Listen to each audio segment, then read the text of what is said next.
மக்களே, இந்த எடிட்லாம் பார்த்துட்டு பயந்துடாதீங்க. தரமான நியூ கேம் அன்லாக்டு வித் இது கேமை சொல்கிறதுக்கு முன்னாடி இந்த கேமை பாருங்கள். கர்ணன் படம் மாதிரி இருக்கும் அந்த போஸ்டர் தீமு எல்லாம். ஆனால் வந்து பயந்துடாதீங்க. ஸோ நமக்கு ப்ராஜெக்ட் கொடுக்குறாங்க, நம்ம அதை செஞ்சு கொடுக்குறோம். கேமோட ரூல் என்னென்னா, இந்த பாட்டில் அடிச்சுட்டு ஃபஸ்ட்டு அந்த ஒரு பாட் அடிக்கணும், அப்புறம் இந்த 2 பாட் அடிக்கணும்.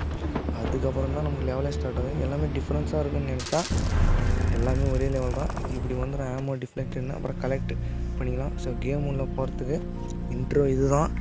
ஸோ வெப்பன்ஸு, இதில் வெப்பன்ஸ்லாம் அப்படியே பார்த்துருங்க. இது ரேங்க் புஷ்அப்ஸு. நீங்கள் விஐபி காசு கொடுத்துலாம் யாரும் வாங்காதீங்க, ஆஃப்லைன்லேயே அவைலபிள் இருக்குது. இந்த காயின் வாங்குகிறேன், இந்த கோல்டு, இந்த டைமண்ட் வாங்குறேன்னு யாரும் காசை வேஸ்ட் பண்ணாதீங்க. கேம் ப்ளே ஸ்டோர்லேயே அவைலபிள் இருக்குது. இதை விஐபி கார்டு ஸ்டார்ட் கொடுத்தீங்கன்னா காசு கூகுள் பேலேருந்து அப்பா அக்கௌண்ட்டு அம்மா அக்கௌண்ட்டு உள்ளே போயிடும். இதுக்கப்புறம் வந்து இது கர்ணன் போஸ்டர் மாதிரி தான் இருக்குது. எனக்கும் பயமாக இருக்குது. கேம் மட்டும் யாரும் வெளியே போயிடாதீங்க. ஸோ எல்லாருமே கேம் பேரை கேட்டு அவளோட இருக்கீங்க. இது பேர் வந்து ட்ரோன் 3D வந்துச்சா? ஓகே, இதெல்லாம் போட்டு நம்ம பேர் போடலன்னா இப்படி நல்லாயிருக்கா? கமெண்ட் பண்ணிவிட்டு போயிருங்க நல்லாயிருக்கான்னு. அதே தான் லெவல் எல்லாமே ஒரே மாதிரி தான். ப்ளே பார்த்தீங்கன்னா அப்ஸ்ட்ரக்டிவ் 0.100 HP உங்களுக்கு கொடுத்துருவாங்க. 3x ஜூமில் ஃபஸ்ட்டு இவனை அடிக்கணும். அடுத்து அவங்களோட நண்பர்கள் யாருன்னு பார்த்தீங்கன்னா ராஜு, சந்துரு அவங்க வந்துடுவாங்க.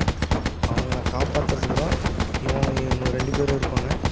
ஸோ இந்த கேம் பிடிச்சிருந்தா மறக்காமல் இந்த கேமை ப்ளே ஸ்டோரில் விளையாடி பாருங்கள். அதான் அடிக்ட் ஆகிடாதீங்க. அடிக்ட் ஆகிட்டிங்கன்னா ரொம்ப பிரச்சனை. பட்டா